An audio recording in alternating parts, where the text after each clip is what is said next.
ഒരു സമപാർശ്വ ത്രികോണം എന്ന് പറഞ്ഞാൽ ഐസോസെലസ് ട്രയാങ്കിൾ. ഒരു സമപാർശ്വ ത്രികോണത്തിന്റെ രണ്ട് വശങ്ങൾ 4 സെന്റിമീറ്റർ 8 സെന്റിമീറ്റർ എങ്കിൽ അതിന്റെ ചുറ്റളവ് എത്രയാണ്? മക്കളെ, സമപാർശ്വ ത്രികോണത്തിന്റെ പ്രത്യേകത എന്താ?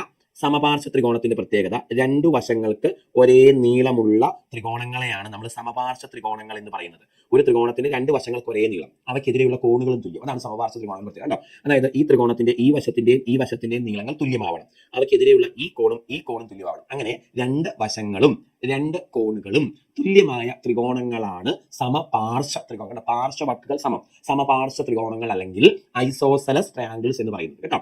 അപ്പൊ ഇവിടെ ഒരു സമപാർശ്വ ത്രികോണത്തിന്റെ രണ്ട് വശങ്ങളിലെ നീളങ്ങൾ തന്നിട്ടുണ്ട്. ആകെ 3 വശങ്ങളുണ്ടെന്ന് നമുക്കറിയാം. അതിൽ രണ്ട് വശങ്ങളും നീളം തന്നിട്ടുണ്ട്. ഒന്ന് 4ഉം ഒന്ന് 8ഉം ആണെന്ന് പറഞ്ഞിട്ടുണ്ട്. എങ്കിൽ അതിന്റെ ചുറ്റളവ് കാണാനാ ചോദ്യം. ഇതൊരുമാതിരി ചതിയായി പോയി. 3 വശങ്ങളുള്ളതിൽ 2 വശമല്ലേ തന്നിട്ടുള്ളൂ, മൂന്നാമത്തെ വശം അറിയില്ലല്ലോ. ഓക്കെ, ഇനി ചുറ്റളവ് കാണാനാ ചോദിച്ചിരിക്കുന്നത്. നമുക്കറിയാം സമപാർശ്വ ത്രികോണത്തിന്റെ പ്രത്യേകത എന്താ? രണ്ട് വശങ്ങൾക്ക് ഒരേ നീളം വരണം. മൂന്നാമത്തെ വശത്തിന് വേറൊരു നീളമായിരിക്കും. അപ്പം വശങ്ങൾ 4ഉം 8ഉം ആണെന്ന് പറഞ്ഞാൽ ഒരു പോസിബിലിറ്റി ഉള്ളത് എന്താ? അതായത് ഈ തുല്യ വശങ്ങൾ രണ്ടും 4 ആവാം, തുല്യമല്ലാത്ത വശം 8 ആവാം. ഇതൊരു പോസിബിലിറ്റി. അല്ലെങ്കിൽ തുല്യ വശങ്ങൾ രണ്ടും 8 ആവാം, തുല്യമല്ലാത്ത വശം 4 ആവാം. ഇത് അടുത്ത പോസിബിലിറ്റി. അല്ല, ഇങ്ങനെ ഒരു സംശയം തോന്നാം. അതായത് രണ്ട് വശങ്ങൾ തുല്യം, ഒരു വശം ഡിഫറൻറ്റുമാണ്. ഈ സമപാർശ്വ ത്രികോണത്തിന്റെ പ്രത്യേകത നമുക്കറിയാം. രണ്ട് വശം തുല്യം, ഒരു വശം ഡിഫറൻറ്റ് ആണ്. ഇവിടെ സമപാർശ്വ ത്രികോണത്തിന്റെ വശങ്ങൾ എന്ന് പറഞ്ഞിട്ട് ആകെ അവർ തന്നേക്കുന്നത് 4 8 ആണ്.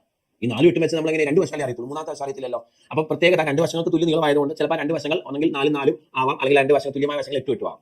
ഇനി ഇതിൽ ഏതാ എടുക്കുന്നതെന്ന് എങ്ങനെ മനസ്സിലാവും? മക്കളെ, ഈ ഒന്നാമത്തേത് എടുക്കാൻ പറ്റത്തില്ല.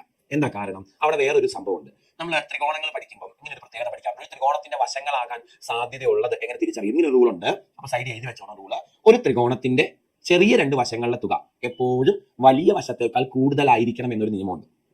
എന്താ നിയമം? സൈഡിൽ എഴുതിക്കോണേ. ഒരു ത്രികോണത്തിന്റെ വശങ്ങളാകണമെങ്കിൽ ചെറിയ രണ്ട് വശങ്ങളുടെ തുക എപ്പോഴും വലിയ വശത്തേക്കാൾ കൂടുതലായിരിക്കും.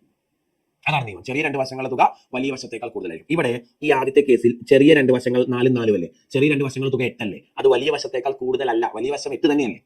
അപ്പൊ ത്രികോണത്തിന് വശങ്ങളാവണമെങ്കിൽ ചെറിയ രണ്ട് വശങ്ങളുടെ തുക എപ്പോഴും വലിയ വശത്തേക്കാൾ കൂടുതലായിരിക്കും. ഈ കേസിൽ ചെറിയ രണ്ട് വശങ്ങൾ, ഒരു വശം 8 4, അടുത്ത വശം 8 ആയിട്ട് എടുക്കും. കാരണം ചെറിയ രണ്ട് വശം എടുക്കണമെങ്കിൽ ഇങ്ങനെയല്ലേ പറ്റത്തുള്ളൂ. ചെറിയ രണ്ട് വശങ്ങളുടെ തുക എന്ന് പറയുമ്പോൾ അത് വലിയ വശത്തേക്കാൾ കൂടുതലാണെന്ന് പറയാൻ പറ്റും. ക്ലിയർ ആണല്ലോ?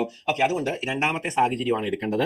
ഇതിന്റെ ചുറ്റളവ് ചോദിച്ചാൽ എല്ലാം കൂട്ടിയാൽ പോരെ. ചുറ്റളവ് ചോദിച്ചാൽ ചുറ്റുമുള്ള നീളമാണ്. 8 + 8 + 4 16 + 4 20 കിട്ടും മക്കളെ ആൻസർ. കണ്ടോ? ഇതാണ് നമ്മുടെ മൂന്നാമത്തെ ആൻസർ. മനസ്സിലായോ? എന്റെ എക്സ്പ്ലനേഷൻസ് ക്ലിയർ ആവുന്നുണ്ടോ? ഓക്കെ, പരമാവധി എക്സ്പ്ലെയിൻ ചെയ്യാൻ ഞാൻ ശ്രമിക്കുന്നുണ്ട്. അപ്പം 4ഉം 4ഉം 8ഉം എടുക്കാത്തതിന് റീസൺ ഞാൻ പറഞ്ഞു. ഒരു നിയമമുണ്ട്, ചെറിയ രണ്ട് വശങ്ങൾ തുക വലിയ വശത്തേക്കാൾ കൂടുതലായിരിക്കണം, എന്നാലേ ത്രികോണത്തിന് വശങ്ങളാവത്തുള്ളൂ. അതുകൊണ്ട് അത് എടുക്കാൻ പറ്റില്ല. അപ്പൊ പിന്നെ എടുക്കാൻ പറ്റുന്ന 8ഉം 8ഉം 4ഉം എന്നുള്ളതാണ്. അവിടെ ചെറിയ രണ്ട് വശങ്ങൾ എന്നുള്ളത് ഒരെണ്ണം 4, മറ്റേത് 8 ആയിട്ട് എടുക്കാതെ വേറെ മാർഗ്ഗമില്ലല്ലോ. തുക 12, വലിയ വശം 8 ആയിട്ട് തന്നെ എടുക്കാം. 8നേക്കാൾ കൂടുതലാണ്. ചെറിയ രണ്ട് വശങ്ങൾ തുക വലിയ വശത്തേക്കാൾ കൂടുതൽ, അതുകൊണ്ട് അതേ വരത്തുള്ളൂ. ഇനി അവിടെ ചുറ്റളവ് കാണാൻ ചുറ്റുവളം നീളമാണ് അല്ലെ? 8ഉം 8ഉം 4ഉം കൂട്ടുന്നതാണ് ചുറ്റളവ്. നമുക്ക് 20 കിട്ടും. മനസ്സിലായെന്ന് വിചാരിക്കും. ഓക്കെ.